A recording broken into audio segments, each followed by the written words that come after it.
Olá pessoal, mais uma aula de Geografia, do oitavo ano do ensino fundamental. O conteúdo da aula de hoje está disponível aí a partir da página 208. Vamos continuar falando da América Anglo-Saxônica, dos aspectos naturais. Uma pequena revisão da última aula. Na última aula nós falamos sobre os fatores climáticos que influenciam o clima da América Anglo-Saxônica, que envolve dois países especificamente, Estados Unidos e Canadá. E nós demos aí algumas definições do que são ciclones, certo? Então, na aula de hoje, nós vamos assistir a um vídeo produzido pelo Clima Tempo, falando sobre os ciclones, E, na sequência, nós vamos ver os tipos de clima da América Anglo-Saxônica. Beleza? Então, vamos lá assistir esse vídeo do Clima Tempo.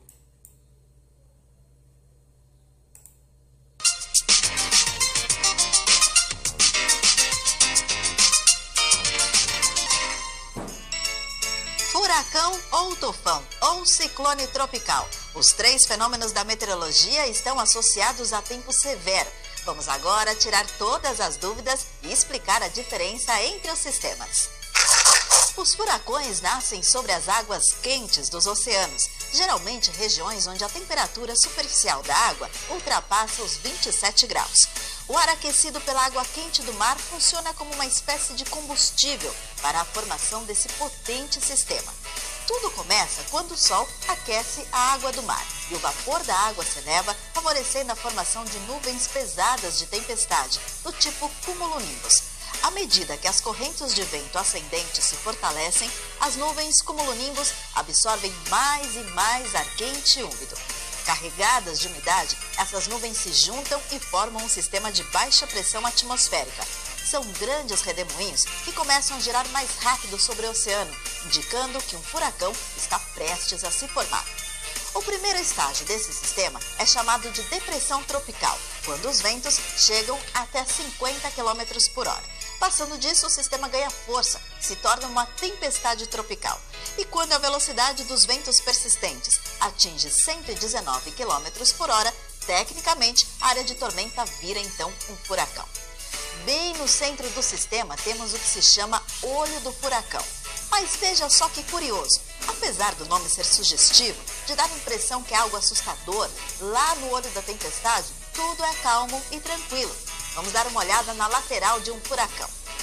As fortes correntes ascendentes sopram nas paredes dos cumulonimbus, em torno do olho do furacão. Lá na alta superfície, os ventos sopram em direção ao centro da tempestade. Por dentro do olho, as correntes de vento sopram de cima para baixo, fazendo com que essa área seja mais estável, sem nuvens carregadas, apesar da baixa pressão. E você sabe como um furacão é observado? São os satélites meteorológicos que monitoram a Terra e que conseguem observar uma tempestade desde o comecinho. Quando um furacão é detectado, os centros de monitoramento podem enviar um avião meteorológico de observação para a área do fenômeno. E é lá dentro do olho do furacão que a aeronave de reconhecimento coleta dados de pressão, temperatura, precipitações, velocidade e direção dos ventos. A força de um furacão é medida pela escala Saffir-Simpson, que vai de 1 a 5. É a intensidade dos ventos que classifica o furacão. Um furacão de categoria 1 tem ventos de pelo menos 119 km por hora. No nível máximo da escala, ele pode ter ventos constantes acima dos 249 km por hora. Quando toca o continente, os danos causados são totais. Ocorre destelhamento na maioria das casas, árvores e outdoors são arrancados e podem ocorrer grandes inundações com a intensa agitação marítima e elevação das ondas. Mas conforme o furacão avança por uma área terrestre, ele vai perdendo intensidade por causa do atrito. E quando os ventos enfraquecem, eles simplesmente viram uma depressão tropical que aos poucos se dissipa sem oferecer mais riscos. Agora preste atenção para você não ter mais dúvida. Veja no mapa. No hemisfério norte, os sistemas giram no sentido anti-horário. E no hemisfério sul, eles giram no sentido horário. Então olha como é fácil. Na região do Caribe, México e Estados Unidos, falamos em furacão. Na região da Ásia, onde estão as Filipinas, Japão, China, Taiwan, o correto é falar tufão. Em torno da Austrália, na Indonésia, Nova Zelândia, leste da África, região da Índia e Madagascar, o certo é falar ciclone tropical. O mais importante é saber que furacão, tufão, ciclone tropical é tudo a mesma coisa. O que diferencia é o nome conforme o lugar onde o fenômeno está localizado. Ah, e cuidado para não confundir com tornado. Para saber sobre esse fenômeno, tem outro explicando o tempo inteirinho sobre ele. Comentários e sugestões, fale com a gente no e-mail explicandotempo@climatempo.com.br ou no Twitter e no Facebook com a hashtag Explicando o Tempo. Até a próxima!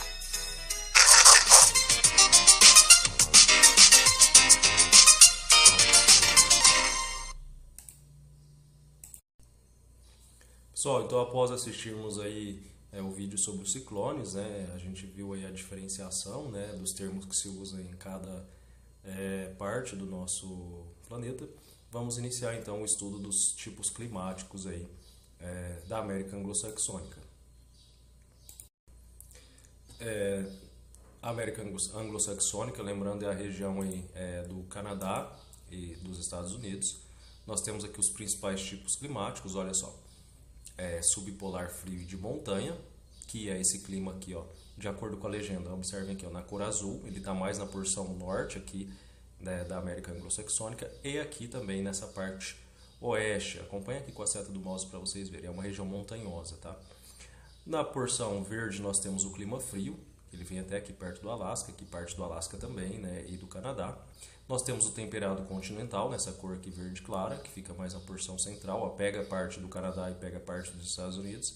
Essa linha aqui, acompanha aqui com a seta do mouse, essa linha aqui é a linha da fronteira entre o Canadá e os Estados Unidos. Abaixo é os Estados Unidos e acima é o Canadá, certo? Nós temos o temperado oceânico, que pega boa parte aqui do litoral oeste do Canadá e parte também aqui dos Estados Unidos. Nós temos o clima subtropical, nessa porção aqui, nesse tom de verde aqui, mais aqui ao leste, né? Próximo aqui da cidade, aqui, olha só, onde está indicado aqui, ó, Nova Orleans, né? Litoral leste dos Estados Unidos. O clima mediterrâneo, aqui nós temos a indicação do clima mediterrâneo aqui na região aqui onde está como Los Angeles, aqui nos Estados Unidos, né? Nós temos o clima semiárido na cor laranja, certo? Que aí é um clima seco. Temos o clima desértico na cor amarelo claro aqui, certo? Vamos estudar cada um deles agora detalhadamente. Clima subpolar e clima frio de montanha. Ele acontece no extremo norte do Canadá, no Alasca, né, pertencente aos Estados Unidos, e nas áreas mais elevadas da montanha do oeste, que a gente acabou de dizer. As médias mensais são em torno de menos 30 graus negativos, muito, muito frio. Se aqui na nossa região, quando chega no inverno, chega a fazer às vezes 12, 8 graus, a gente já sente frio, são graus positivos, imagina menos 30 graus negativos. No verão acontece o florescimento da tundra, que é o tipo de vegetação dessa região, e lá as precipitações são baixas, ou seja, chove-se pouco, né? Na verdade, as precipitações lá geralmente são sólidas, né? Então são no formato de neve. E é uma região de baixo povoamento, né? Porque fica difícil para se desenvolver atividade econômica, como agricultura, pecuária, então é pouco habitada essa região. Os Inuits, que são conhecidos como os Esquimós, são povos indígenas que são nativos dessa região. Na foto aqui nós temos a imagem de um esquimó no norte do Alasca, aí, né, que é pertencente aos Estados Unidos do ano de 2017. Cada tipo climático que a gente vê, a gente vai ter um climograma de uma cidade aqui, dessa região. Nós temos aqui de uma cidade, ó, Arctic Bay, no Canadá, a altitude de 11 metros. Essa cidade está localizada a 73 graus ao norte, ou seja, bem mais próximo ali do Polo Norte. A precipitação ela é indicada pelas barras aqui na cor azul, olha só. E aqui essas letras indicam os meses do ano, são as iniciais dos meses. Olha, janeiro, fevereiro, março, abril e assim vai até dezembro. Então a precipitação média, a gente observa aqui, olha só, no mês de agosto, é quando a barra está um pouquinho mais alta, é o mês que tem um pouco mais de precipitação, que nessa região é sólida, né? Então vamos dizer assim que é o período que mais neva. E a temperatura média, ela está aqui por essa linha vermelha, ela vai subindo, olha só, e ela tem um pico aqui nos meses de junho, julho e agosto, e começa já no mês de agosto a cair novamente.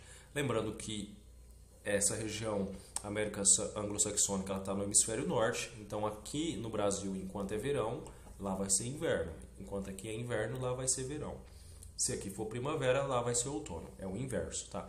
Então, nos meses de junho, julho e agosto, né, é o período aí que eles estão vivenciando o verão lá. Olha só, a temperatura está mais alta e é quando chove um pouquinho mais. Chove não, né? Precipita. precipita um pouco mais também nesse período, olha só. E nos meses aqui, que é o inverno, olha só, que é de dezembro, janeiro a fevereiro, há uma diminuição da precipitação. Continuando, o clima frio, também no Canadá e no Alasca. As médias mensais chegam a menos 20 graus no inverno, e no verão elas ficam em torno de 12, né? As baixas precipitações, né? Então também é uma região que chove pouco, mas já chove mais, né? Já tem uma precipitação maior do que no clima anterior. Atmosfera semiárida, né? Então pouca presença de precipitação. A vegetação típica é a floresta de coníferas, né? Que são árvores com formato de cone, como a gente observa aqui nessa imagem, olha só. Aqui nós temos uma floresta de coníferas no Parque Nacional, no Canadá. A indicação de uma cidade, Churchill, no Canadá, 13 metros acima do nível do mar, latitude 58 ao norte. Então já está um pouquinho mais para baixo, né? A gente vê que as precipitações aqui acontecem também no verão, olha só. Junho, julho, agosto é um período com maior precipitação, as barrinhas azuis estão maiores, chegando aqui a 50 milímetros, olha só. A indicação em milímetro aqui é em graus Celsius. A linha vermelha, a temperatura média, olha só, ela começa a subir quando chega aqui no mês de março, abril, vai subindo. Então no verão ela chega próximo dos 12 graus e aqui o inverno lá vai mais ou menos de dezembro a março, é quando a temperatura está mais baixa, certo? Continuando, clima temperado continental. Que região que fica? Planícies centrais e em parte do litoral.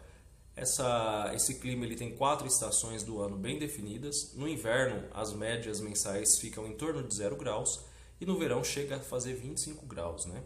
Diferente do clima anterior, que chegava a 12, né? Esse aqui chega a 25. Nas áreas centrais do continente, a agricultura extinguiu as florestas decíduas, né? Que são essas aqui que vocês veem na imagem, né? Aqui, um parque nacional de florestas decíduas, né? As precipitações elas não ultrapassam a 1000 milímetros por ano e se concentram mais no verão. A gente pode observar aqui, olha só, o período do verão lá, junho, julho, agosto e setembro, há uma precipitação maior aqui, né? Olha só, no mês de maio e no mês de setembro também. A temperatura, olha só, no inverno, próximo dos 10 graus de média, olha só, o inverno começa em dezembro e vai mais ou menos até março, que é quando a linha vermelha está mais embaixo mesmo.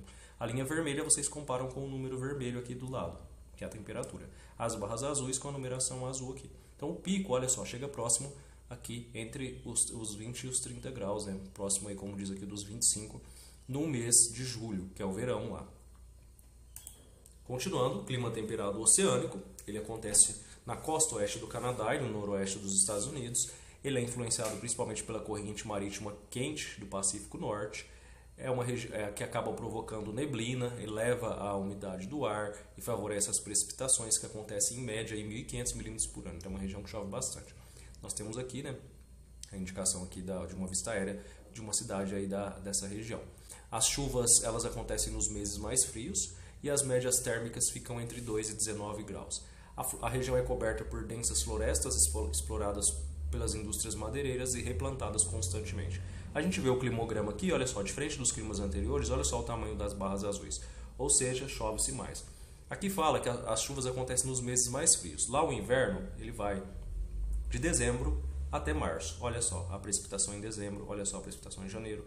Em fevereiro e março já começa a cair um pouquinho, né? Aqui nos meses, olha só, de outubro e novembro, que é quando começa o outono lá, começa aqui em setembro e vai até parte de dezembro, também já há um aumento da precipitação. Então com a chegada do outono vai aumentando a precipitação durante o inverno, depois vai caindo. Então os verões são secos, olha só, chove menos, chove pouco no mês de junho e julho. E a temperatura, olha só, ela fica de fato mesmo acima dos 10 graus, olha só. E tem um pico maior aqui, próximo dos 20 graus, né, no mês aí de junho, julho e agosto. Continuando, vamos falar agora do clima subtropical. Golfo do México, no baixo do Vale Mississippi, na região da Península da Flórida. Os invernos, as médias ficam acima de 10 graus, já é um clima um pouco mais quente que o anterior. No verão é quente, chegando a 30 graus. Observem aqui, olha só, a linha vermelha. Olha só, no verão, que é os meses de junho, julho e agosto, a linha vermelha, olha só, é quando acontece o pico dela, próximo dos 30 graus. As chuvas são abundantes durante todo o ano. Olha só a constância das barras azuis. Então parece que não há muita diferença, né? Se é inverno, se é verão, se é outono ou primavera, chove durante o ano todo. Média aí de mais de 100 milímetros, né, por mês. Só o mês aqui de outubro que está abaixo dos 100 milímetros, olha só os outros meses acima. No outono, há uma intensa ação de furacões provenientes do Mar do Caribe e causam altos prejuízos materiais e mortes, né? Como a gente vê aqui, né? O furacão Katrina, uma região atingida aí na cidade de Nova Orleans, né? Em 2005 nos Estados Unidos. Esse climograma aqui também é da cidade de Nova Orleans. A latitude está 29 ao norte, já está bem para baixo, já não é tão próximo assim do Polo Norte. Continuando, vamos falar agora do clima mediterrâneo. Ele acontece apenas na costa sudoeste dos Estados Unidos, na região da Califórnia. É um clima seco, com precipitações inferiores a 500 milímetros por ano, concentradas no inverno. Os verões eles são bem secos. Tem locais que sequer chove, né, durante o período do verão. As médias térmicas mensais ficam entre 10 e 22 graus, o que favorece o turismo no local. A cidade balneária de Santa Mônica está ilustrada aqui nessa imagem no ano de 2017. Olha só o climograma aqui. Ele falou que não se chove, né, no verão, bem seco. Né? Olha os meses de verão aqui, olha, junho, julho, agosto, setembro. Olha só, junho, julho, agosto não há indicação aqui de precipitação, é mínima. E a temperatura, né, olha só, é também um pouco constante, não aumenta muito, mas também não desce, né? Sempre acima dos 10 graus, né, mais aí abaixo dos 30. Clima semiárido. Ele acontece nos planaltos, entre as elevadas montanhas da região oeste dos Estados Unidos.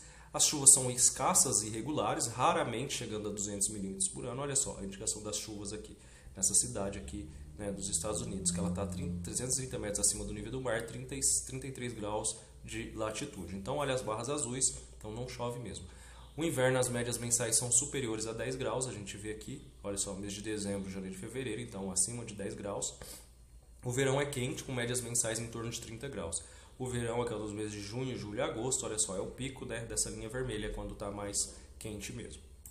Vamos falar então aí do último tipo climático, que é o clima desértico. Ele está no sudoeste dos Estados Unidos e também no México. Lembrando que o México ele não faz parte da América Anglo-Saxônica, ele está citado aí na apostila, mas ele não faz parte da América Anglo-Saxônica. É só para indicar que esse clima ele chega até o México, tá? Ele está na região dos planaltos entre as montanhas elevadas, as quais, barrando as correntes de ar úmido, são a causa das prolongadas secas. Então, as prolongadas secas dessa região é em razão das montanhas elevadas que barram as correntes de ar úmido. Não esqueçam disso.